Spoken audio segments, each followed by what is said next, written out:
Start. Hello नमस्कार मेरे दोस्तों, आप सभी का चाणक्य नीति क्लासेस में दिल से स्वागत है।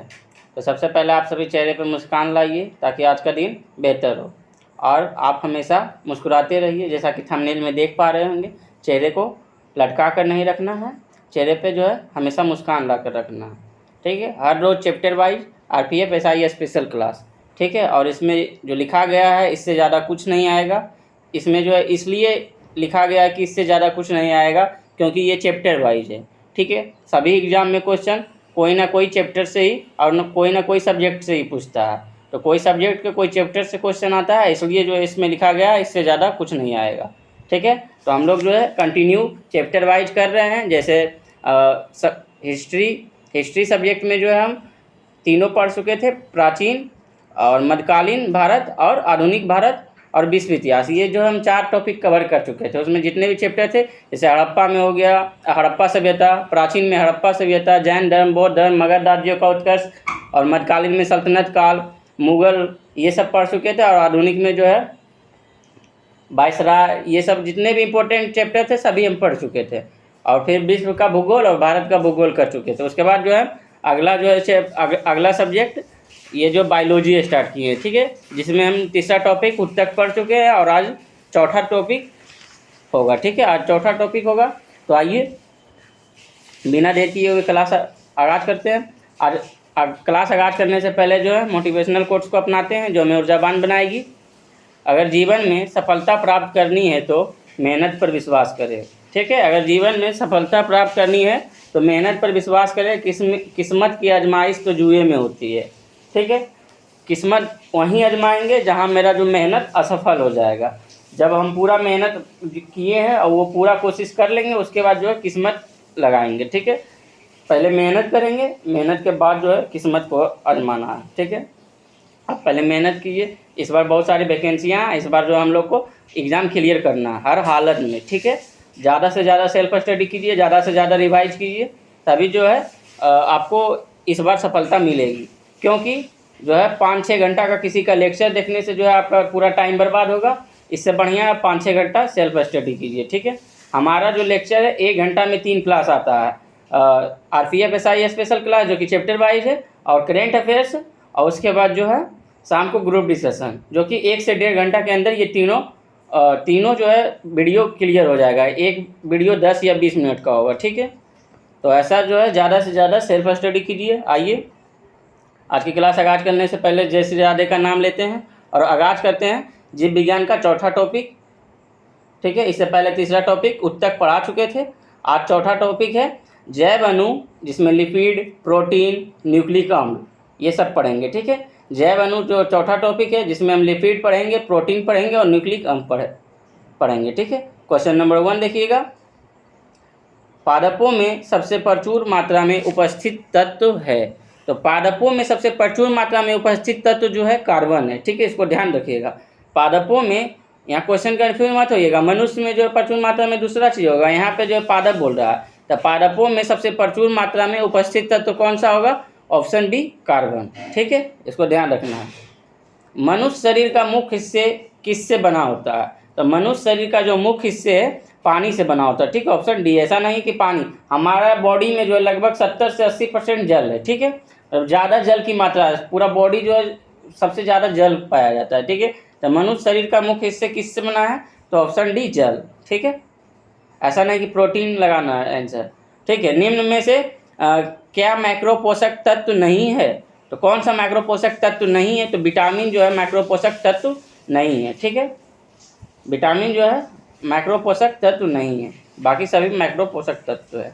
क्वेश्चन नंबर 4, DNA का एक खंड है जो एक प्रोटीन की जानकारी प्रदान करता है, उसे क्या कहते हैं? DNA का एक खंड है जो एक प्रोटीन की जानकारी प्रदान करता है, उसे क्या कहते हैं? तो ऑप्शन सी, जीन कहते हैं। ठीक है, option C answer, gene. Question number 5 देखिएगा। जीव विज्ञान में DNA का पूर्ण रूप क्या है? तो जीव विज्ञान में जो है DNA का जो है फुल फॉर्म क्या होगा? तो डीऑक्सी राइबोन्यूक्लिक एसिड। ठीक है, DNA का फुल फॉर्म क्या होगा?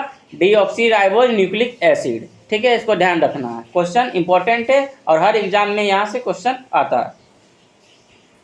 बालों का रंग जो है किसके कारण होता है? तो बालों का रंग जो है मेलेनिन के कारण होता है, ऑप्शन बी। ठीक है, बालों का रंग किसके कारण होगा? तो मेलेनिन, बालों का रंग मेलेनिन के कारण होता है, ऑप्शन बी।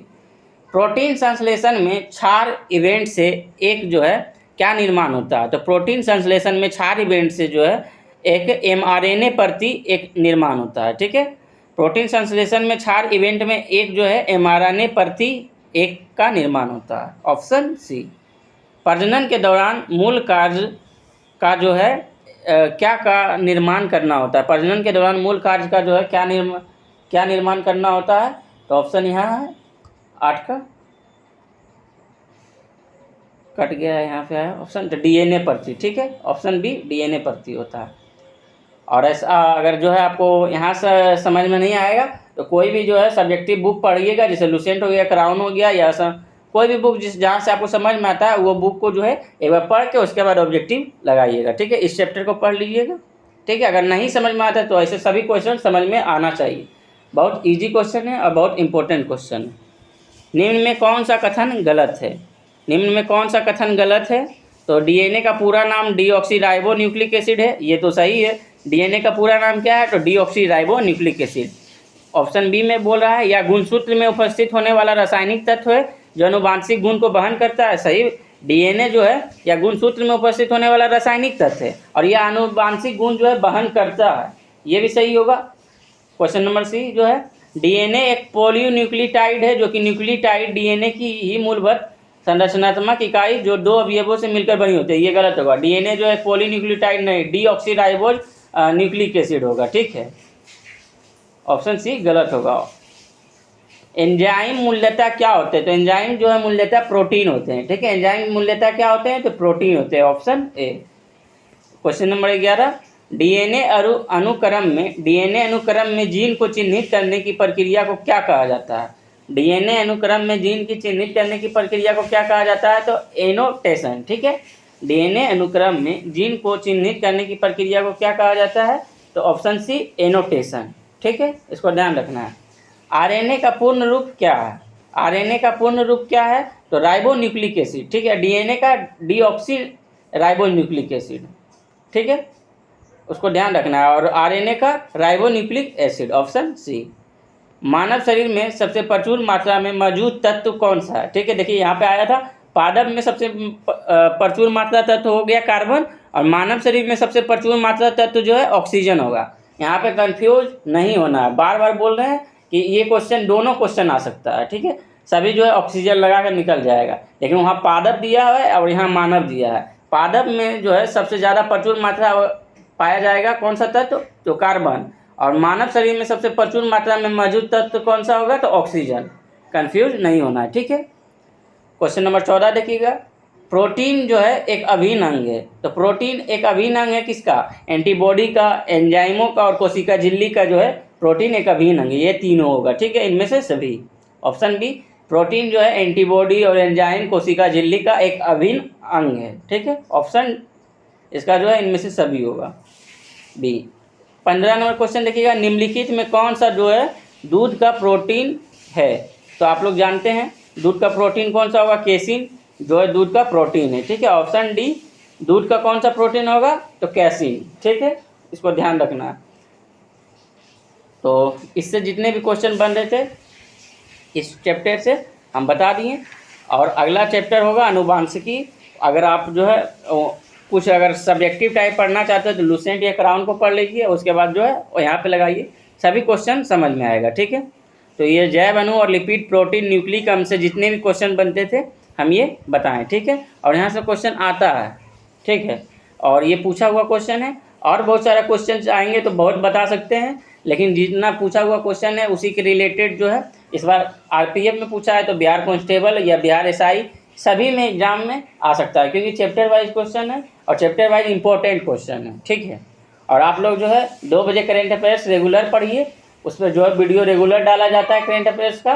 ठीक है, तो करेंट अफेयर्स पढ़ने से आपको यह फायदा होगा कि अगर अभी रेगुलर पढ़ रहे हैं तो बाद में कोई बुक पढ़िएगा तो लगेगा हाँ ये क्वेश्चन पढ़ा हुआ है, और जो है आपको बिहार पुलिस में जो 20 से 25 क्वेश्चन में कम से कम 18-20 क्वेश्चन करके आइएगा, और यही आपका जो है पीटी कराएगा। ठीक है, पीटी कराने के लिए करेंट अफेयर्स आपको पढ़ना पड़ेगा, बहुत इंपॉर्टेंट है। ठीक है, तो करेंट अफेयर्स आप लोग रेगुलर पढ़िए और शाम को जो है ग्रुप डिस्कशन में ज्वाइन कीजिए और सेट लगाइए, ठीक है। ग्रुप डिस्कशन में जो है एनसीईआरटी सार संग्रह और समान अध्ययन और समान विज्ञान, ये तीनों बुक्स जो है होमवर्क दिया जाता है टेलीग्राम चैनल चाणक्य नीति क्लासेस पे, ठीक है। उसके बाद जो है उसी का ग्रुप डिस्कशन का वीडियो रिकॉर्ड करके हम यूट्यूब चैनल चाणक्य नीति क्लासेस पे डालते हैं, ठीक है। तो आप लोग जो है ज़रूर पढ़िएगा और ज़्यादा से ज़्यादा सेल्फ स्टडी कीजिएगा और इस बार जो एग्ज़ाम क्लियर करना होगा, ठीक है। तो आज के लिए इतना ही, अपना ख्याल रखिएगा। थैंक यू, जय हिंद।